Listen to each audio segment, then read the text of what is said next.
Maid adjusts Mafia boss's suit. Your driver has a gun. Don't get in the car. My lips barely moved as I adjusted Jack Pearson's collar. Your driver has a gun. Don't get in the car. His tattooed hand caught my wrist. Not violent. Worse, calm. The kind of calm that came right before someone died. What did you just say? Through the window behind him, Carlos, 7-year veteran, most trusted man in the organization, shifted his jacket. Morning light caught chrome. Hip holster. Wrong position. The same twitchy desperation I'd seen in my stepfather's eyes right before he'd put my mother in the hospital. I had two choices: convince a mafia boss that his most loyal driver was about to kill him, or watch him walk into an execution. Either way, I was probably dead. Carlos, I whispered, my pulse hammering. He's not standing like security. He's standing like someone waiting for the right moment. Jack's jaw tightened. His fingers pressed harder into my wrist, testing if I was lying, if I was scared enough to tell the truth, if I was stupid enough to invent a threat against a man who'd been with him for 7 years. I was 22. A maid. Invisible for 4 months. Carlos had 7 years of loyalty. Who was Jack going to believe? His dark eyes locked onto mine, and I saw the calculation happening behind them. Trust the girl who fixes his collar, or trust the driver who's never failed him. Then he did something that changed everything. He let go of my wrist and called for Marcus. Search Carlos. Full sweep. Now. And that's when I realized speaking up might save his life. But it just signed my death warrant. Before we start, I need to say something that might sound desperate because honestly, it is. You're about to hear a story I'm genuinely proud of. A story about courage, betrayal, and one maid who changed everything. But small creators like me, we're invisible unless you make us visible. I'm not asking for money. I'm asking for 2 clicks. Subscribe and like. Do it now, before the story starts, as an investment in what's coming. Because if this story delivers, and I promise you it will, I need to know you'll help me reach 1,000 subscribers. Tell me in the comment section where you're watching from. Make me feel like this matters, like I'm not shouting into the void. You clicked here for a reason. Now give me a reason to keep creating for you. Ready? Here we go. I didn't repeat myself. Jack's grip on my wrist was steady, his dark eyes searching mine for any sign I was lying. Behind us, I could hear Marcus, his second in command, pause mid-conversation with another guard. Carlos, I whispered, forcing my voice not to shake. Hip holster. Quick draw position. He keeps checking his watch, then looking at you, then at the car. That's not how security stands. That's how someone waits for the right moment. Jack's jaw tightened. For 3 seconds that felt like 3 hours, he studied my face. I'd watched my stepfather make this same calculation 100 times, weighing whether to believe a woman's word or his own assumptions. Then Jack released my wrist and turned. Marcus. The broad-shouldered man appeared instantly. Boss. Search Carlos. No. Full sweep, phone, accounts, everything. I watched Marcus's eyebrows rise a fraction, the only sign of surprise he allowed himself. A 7-year veteran being searched on the word of a maid who'd been here 4 months. This was either going to validate me or destroy me. Sir, Carlos has been with us since. I know how long he's been here. Jack's voice dropped to something cold and final. Do it anyway. The next 20 minutes crawled by like hours. I stood frozen near the window, watching Marcus and 2 other guards approach Carlos. The driver's face went pale, then red, then pale again. When they pulled the gun from his waistband, positioned exactly wrong for standard security carry, my knees almost gave out. They found his phone next, then dragged him inside. I couldn't hear the interrogation from where I stood, but I didn't need to. I'd seen enough violence to know what was happening in that locked room. 30 minutes later, Marcus emerged alone, wiping his knuckles with a handkerchief. Wire transfers, Marcus said quietly to Jack. 50,000 from an offshore account linked to the Rivera family. Texts arranging an ambush 3 miles from here. He was supposed to deliver you straight to them. Jack's expression didn't change. He simply nodded once. Handle it. Marcus disappeared. Carlos didn't come back out. An hour later, I was summoned to Jack's private office. My hands shook as I climbed the stairs. This was it, either reward or punishment, and in Jack's world, the line between them was razor thin. The office was all dark wood and leather, smelling like expensive whiskey and old books. Jack sat behind his desk, his suit jacket off, sleeves rolled up to reveal the full sleeves of tattoos covering both forearms. Prison ink. Gang symbols. A life written in violence. "Sit," he said. I sat, gripping my hands together to hide their trembling. "You saved my life this morning." His voice was level, unreadable. "In my business that creates a debt. But more than that, you saw what 50 trained men missed. Men I pay to keep me alive. And you spotted it in 5 seconds. I started. Don't." He leaned forward, his dark eyes locking onto mine. "Don't diminish what you did. I need that skill. I need you." The words hit me like a physical blow. I need you. No one had ever said that to me before. Not my mother. Not my family. No one. "Triple your salary," Jack continued. "You'll work as my personal observer. You'll accompany me to meetings, watch people, tell me what you see. You'll have access to my inner circle." I couldn't breathe. Why me? For the first time, something shifted in his expression. Something almost vulnerable. "Because this morning, you adjusted my suit like I was just a man who needed help with his collar. Not a boss. Not a criminal. Just a man." He paused. "No one's treated me like that in 5 years." I understood then. We were both survivors. Both people who'd learned to read violence to stay alive. The difference was, in his world, my trauma response wasn't a weakness. It was a superpower. "I accept," I whispered. Jack's mouth curved into something that might have been a smile. "Good. We start tomorrow." The docks at midnight smelled like saltwater and diesel fuel. I sat in the back seat of Jack's SUV, watching armed men position themselves around a shipping container like chess pieces. This was my first real test. Carlos had been obvious. Desperate, sloppy. But if I failed to spot a real threat, I wouldn't get a second chance. "Stay close," Jack had told me before we left. "Watch everything. Say nothing unless you see something wrong." Now I stood 3 feet behind him as a heavy-set man approached. Torres. Arms supplier. Jack's contact for the past 2 years, according to the file Marcus had given me to memorize. "Pearson," Torres said, his accent thick. "Right on time." "When am I not?" Jack's voice carried that edge of controlled danger I was learning to recognize. I forced myself to breathe slowly, to look calm while my heart hammered. This was a business meeting. Just business. Except the business was illegal weapons, and the men surrounding us had enough firepower to start a small war. Focus. Maria. Watch the body language. Torres's men stood too close to their weapons. Normal. But one of them, the shorter one with the scar, kept glancing toward the shadows beyond the shipping containers. Not at Jack. Not at Torres. Into the darkness where nothing should be. My pulse spiked. Then I saw it. A hand signal. Subtle. 3 fingers, then 2. The scarred man signaling someone I couldn't see. And in the shadows, a brief reflection of metal catching light. "You've been quiet." Jack's voice cut through my observations. He didn't turn, but I knew he was talking to me. Testing me. "You see something?" I stepped closer, my lips barely moving. Torres's man. Left side. He's signaling into the shadows. There's backup positioned in the dark. This is a setup. Jack didn't react for 3 seconds. Then he smiled, cold and predatory. "Funny thing, Torres," Jack said casually. "I heard the Rivera family was looking to make a move tonight. Even planted some information to see if it was true." He pulled his gun in one smooth motion. "Looks like I was right." Torres's face went white. "Jack, I don't." "Run," Jack said. Torres ran.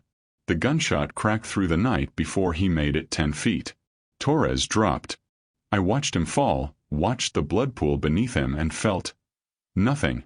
No shock. No horror. Just the same cold calculation I'd learned at 8 years old. Watching violence and knowing screaming would only make it worse. In the SUV afterward, Jack studied me in the rearview mirror. Most people vomit after their first execution. You didn't even flinch. I met his eyes in the mirror. My stepfather used to beat my mother. From age 8 to 17, I learned to read violence before it happened. Learned when to be silent, when to run, when to just survive. I paused. You're not the scariest man I've ever known, Jack. Something shifted in his expression. Recognition. Understanding. Good, he said quietly. Because in my world, fear gets you killed. He saw it then.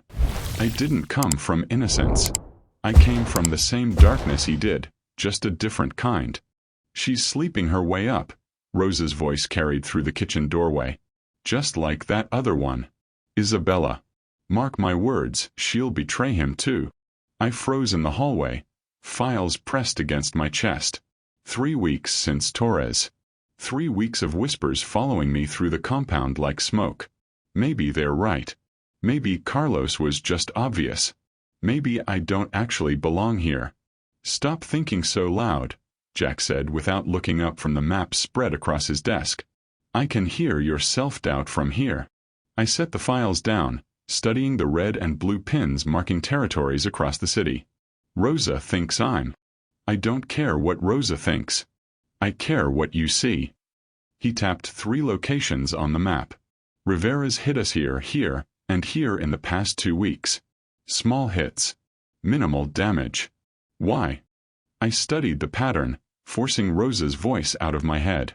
The attacks formed a line, moving progressively closer to. They're not after money, I said slowly. The amounts are too small. They're testing something. Testing what? My finger traced the line of attacks. Response times. How long it takes your men to arrive after an alert. They're mapping your security protocols. Jack's hand stilled on his glass. Keep going. If they know your response times, they can calculate where your reinforcements come from. And if they know that. I touched a spot on the map where the line would naturally terminate. They're looking for your main weapons cache. This warehouse. Whatever you're storing there, that's their real target. For a long moment Jack said nothing. Then he picked up his phone. Marcus. Move everything from the Marlborough Street warehouse. Tonight.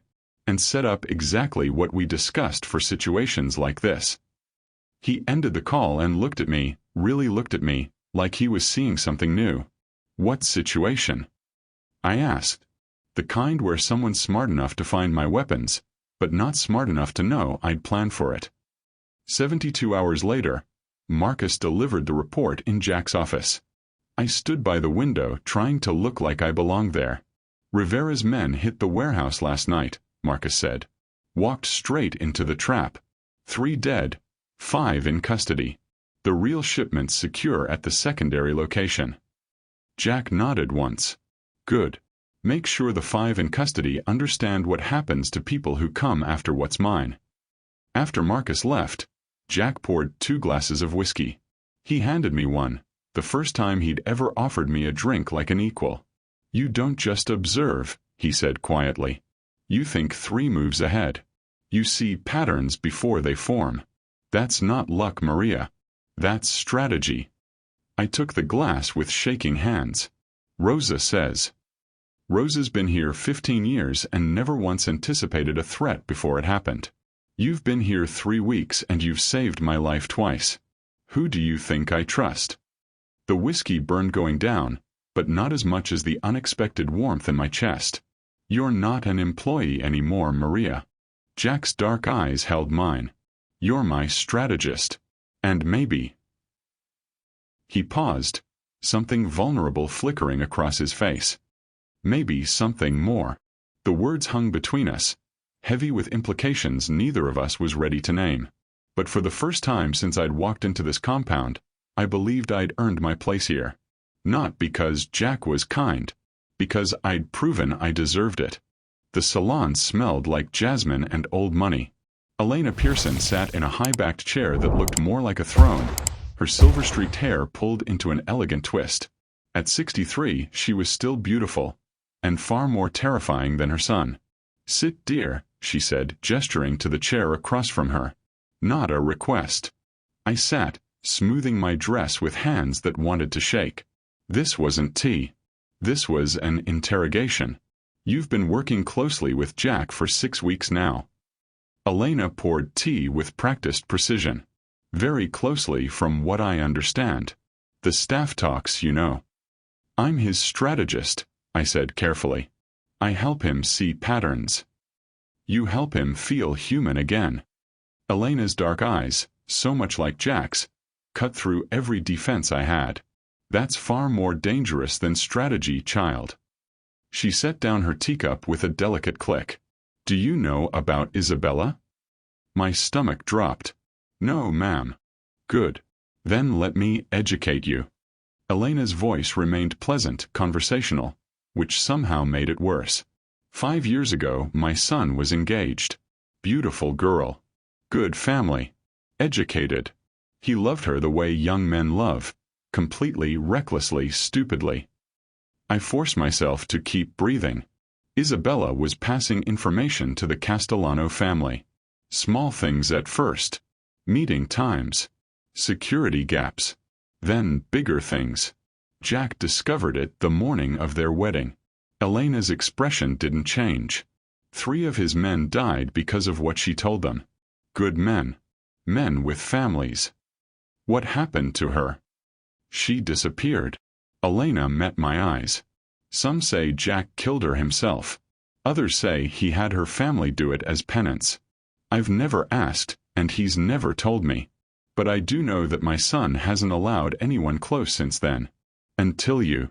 The weight of that settled over me like a physical thing. "So now I need to know," Elena continued, leaning forward slightly. "Are you another Isabella? Another pretty girl who'll take my son's trust and sell it to his enemies?" "No," I said firmly. "I'm not. Words are easy, Maria. Let me ask you something harder." Her gaze pinned me in place. "Could you watch my son kill someone who deserved it and still sleep beside him afterward? Could you love a man whose hands are covered in blood, not accidentally, but deliberately? Because that's what loving Jack means. Not the fantasy version where he changes for you.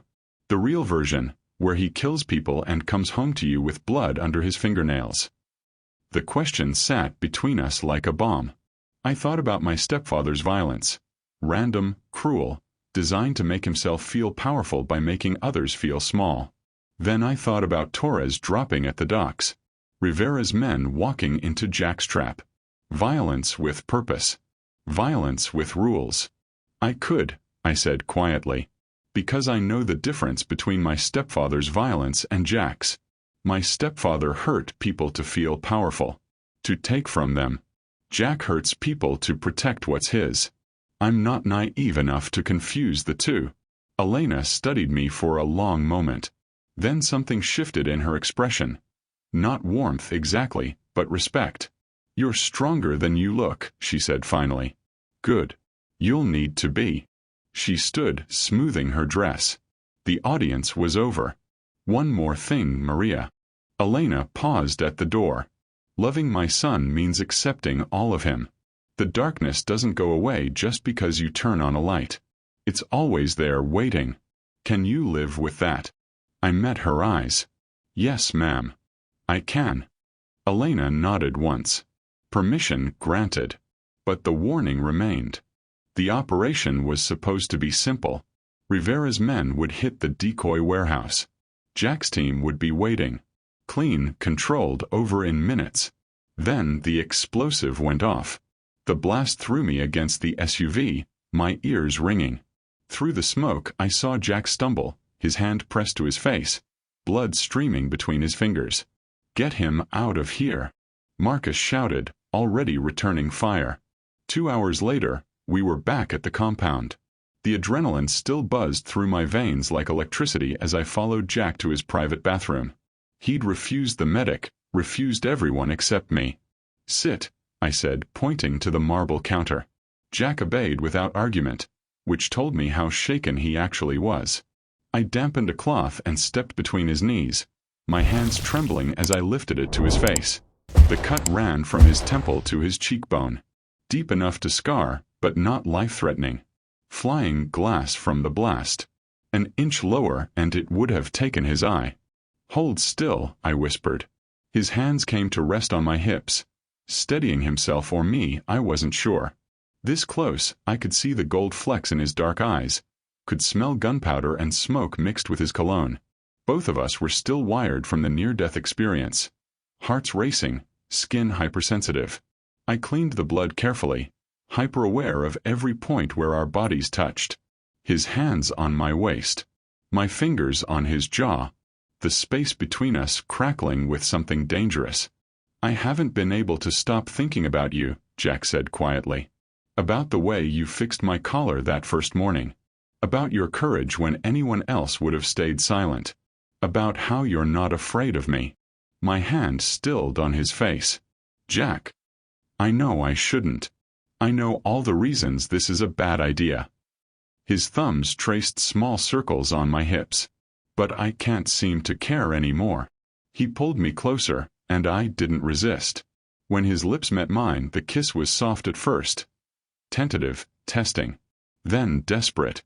Months of tension breaking like a dam. His hands slid up my back.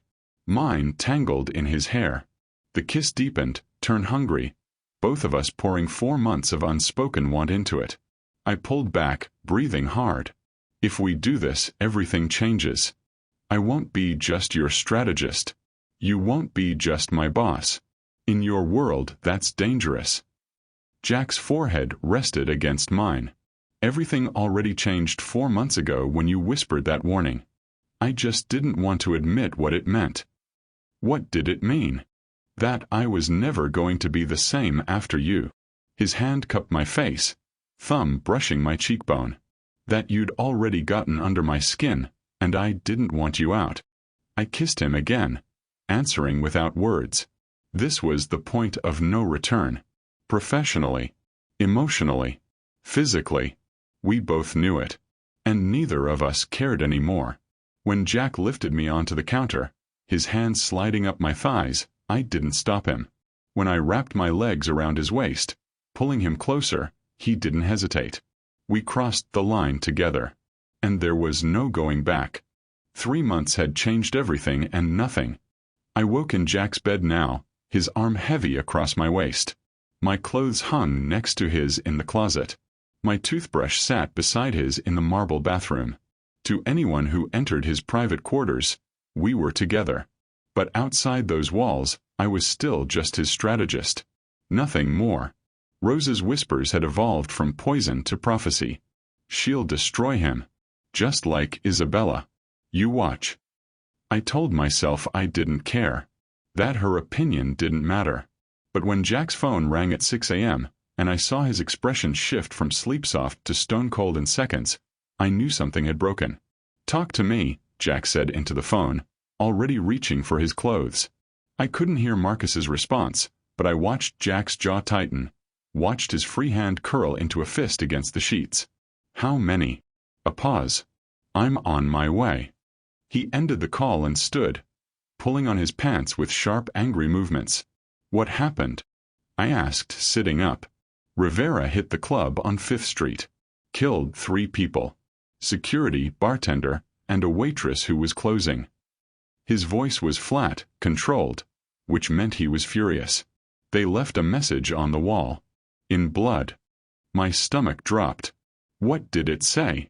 Jack's eyes met mine, and I saw something I'd never seen before. Fear. "We're coming for what you love." The words hung in the air like smoke. They knew. Rivera knew about us. "Jack, you're staying here." He was already moving, strapping on his shoulder holster, checking his weapon. "I'm doubling security on the compound. Marcus will coordinate. No one gets in or out without my approval." "I should come with you," I said, climbing out of bed. "I can help. I can read the situation spot." "No." The word was final, absolute. "If they're targeting you to get to me, I can't fight them and protect you at the same time. Something cold settled in my chest. So what am I supposed to do? Sit here like some helpless princess while you walk into a war? You're supposed to stay alive. Jack crossed to me, his hands gripping my shoulders. Maria, listen to me. You've become my weakness. They know that now. And they will use you to destroy me if they get the chance. I'm not weak.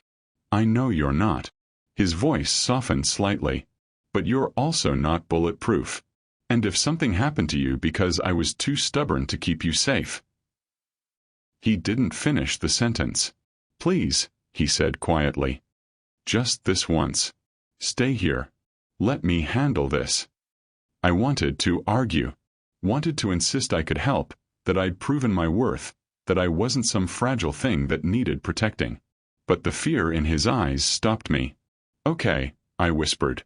I'll stay. Jack kissed me, hard and desperate, then left. I stood at the window, watching his convoy disappear through the compound gates.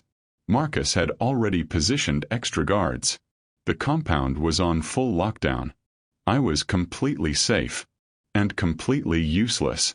4 months ago, I'd saved Jack's life with a whispered warning. I'd become valuable because I could see threats before they materialized. I'd earned my place here. Now I was the threat, the weakness, the thing that needed protecting. I'd gone from asset to liability in one blood-written message. And as I watched the sunrise paint the sky in shades of red, I realized something that burned worse than Rose's whispers. Jack was walking into danger because Rivera had figured out how to hurt him. By hurting me. The compound fell silent at 2 p.m. Not the normal quiet of afternoon routine. This was different. Wrong. The kind of silence that came right before my stepfather would explode. I was in Jack's office reviewing territory reports when I heard it. Or rather, didn't hear it. No footsteps in the hallway. No distant voices from the kitchen. Just nothing. My hand moved instinctively to the gun Jack had insisted I carry. I'd spent the past 3 months training with Marcus's men, learning to shoot, to fight, to defend myself. Now I was about to find out if any of it mattered. The door burst open. 3 men, faces covered, weapons drawn. I fired twice before the first one even fully entered. Exactly like Marcus taught me. Center mass. Don't hesitate. One dropped. The others dove for cover. I ran for the window, but a 4th man appeared from the hallway, blocking my exit. I pivoted, fired again, but he was faster. Something slammed into my shoulder. Not a bullet, something else. A dart. My legs went numb instantly. No, I tried to raise the gun again, but my fingers wouldn't cooperate. The weapon clattered to the floor. I fought them anyway. Kicked, scratched, bit like an animal. My training screamed at me to target eyes, throat, groin. I connected twice before the drug dragged me under. The last thing I saw was Rosa standing in the doorway, watching. Her face showed no remorse. I woke to the smell of rust and stale water. My hands were zip-tied behind my back, secured to a metal chair. Blood crusted on my temple where someone had hit me. Every muscle screamed from fighting the restraints. A man sat across from me. Older, maybe late 50s, silver hair and cold eyes. Expensive suit that looked wrong in the decrepit warehouse. Miss Santos, he said pleasantly. I'm Victor Rivera. I apologize for the rough treatment. My men can be enthusiastic. My throat was too dry to speak. I'm sure you're wondering why you're here instead of dead. Rivera stood, circling my chair slowly. Killing you would hurt Jack temporarily. He'd grieve, he'd rage, then he'd move on. Men like him always do. He stopped in front of me, tilting my chin up with one finger. But making you disappear. So he spends years searching for someone he'll never find? That destroys him permanently. And that's what I want. Ice flooded my veins. What are you talking about? I have buyers, Rivera said casually. Overseas organizations that pay very well for young women. Especially educated, pretty ones like yourself. By the time Jack figures out where you've gone, if he ever does, You'll be on a ship halfway around the world, living a very different kind of life. Horror crashed over me in waves. He wasn't going to kill me. He was going to sell me, traffic me, make me disappear into a nightmare Jack could never rescue me from. Jack Pearson has taken everything from my family, Rivera continued, his voice hardening. My nephew Carlos, who you identified. My cousin Torres, who he executed. My respect, my territory, my reputation. So I'll take what he loves and turn her into something unrecognizable. He leaned close, his breath hot against my face. By the time he finds you, if he finds you, you'll be broken. And he'll know his weakness destroyed you. That loving you was the thing that ruined you both. I understood then. This was the cost of being loved by Jack Pearson. I hadn't just become a target. I'd become a weapon. The one thing that could destroy him completely. And there was nothing I could do to stop it. Jack arrived exactly 2 hours later. I heard the vehicles before I saw them. Multiple SUVs surrounding the warehouse. Through the broken windows I watched him step out, hands visible, no weapon drawn. He looked calm, controlled. But I knew him well enough now to see the fury beneath. Pearson, Rivera called out, pressing his gun against my temple. The metal was cold. Final. Send your men back. Walk in here alone, hands up. I let her go. I keep you. Fair trade. Don't. I screamed. Jack, don't do this. Rivera's hand clamped over my mouth, cutting off my words.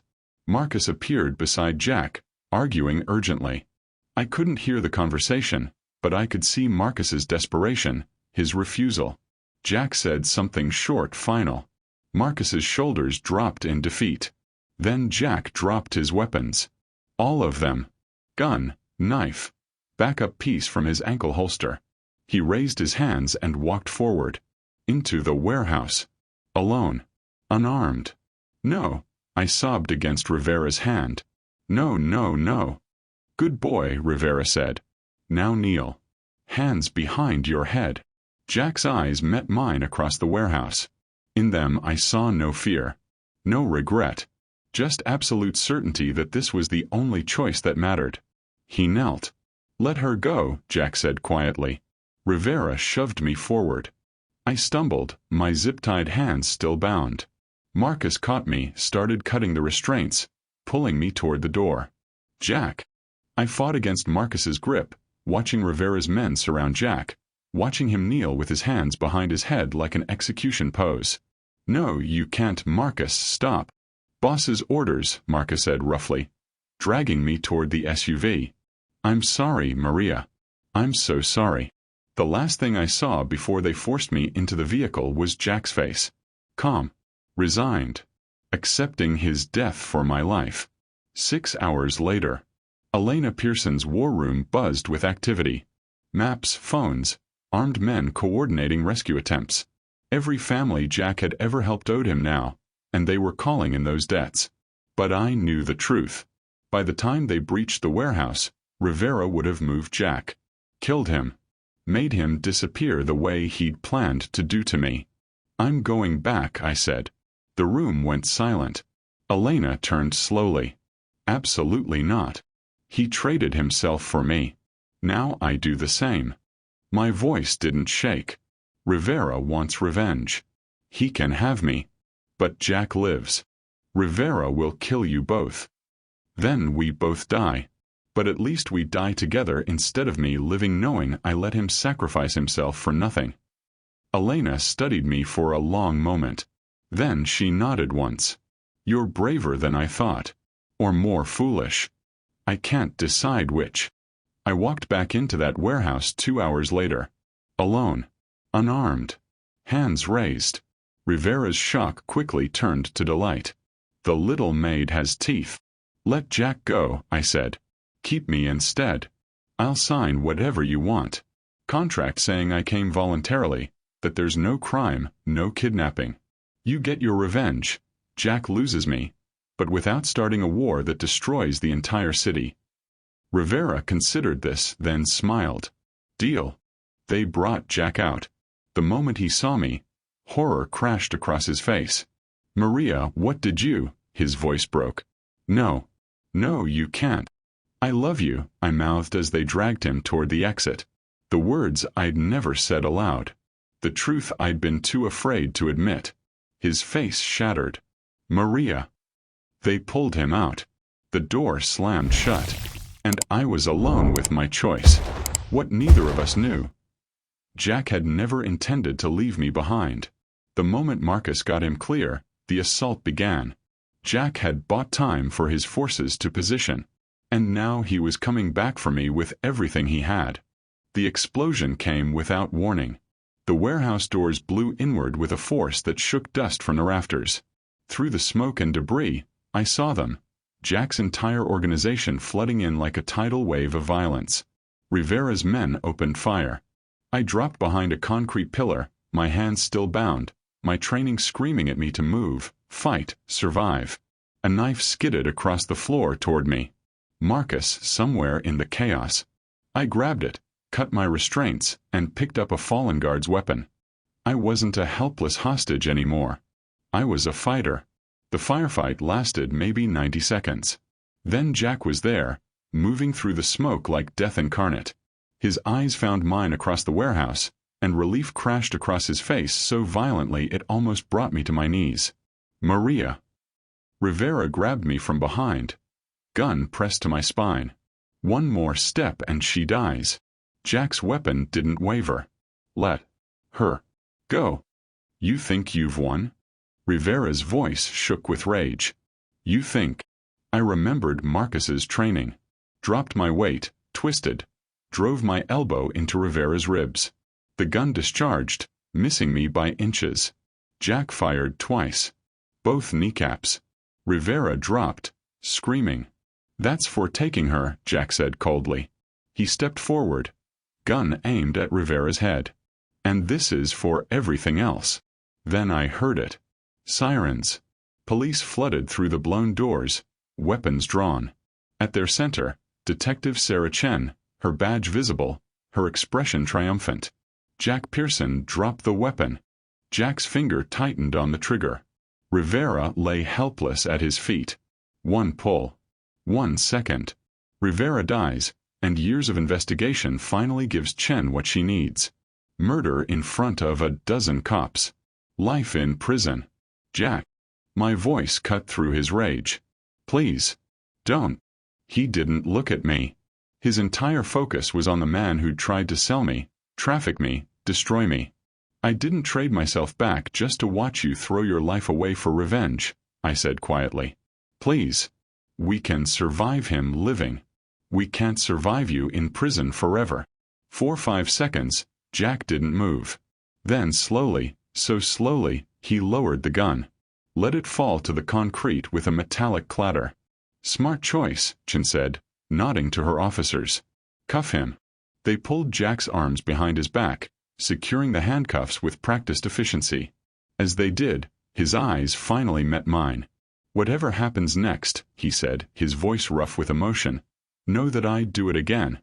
Every choice. Every risk. All of it. You're worth it." They led him away, and I stood there covered in dust and blood, watching the man I loved get arrested for saving my life. 3 days later, Detective Chen sat across from me in the interrogation room, recorder running.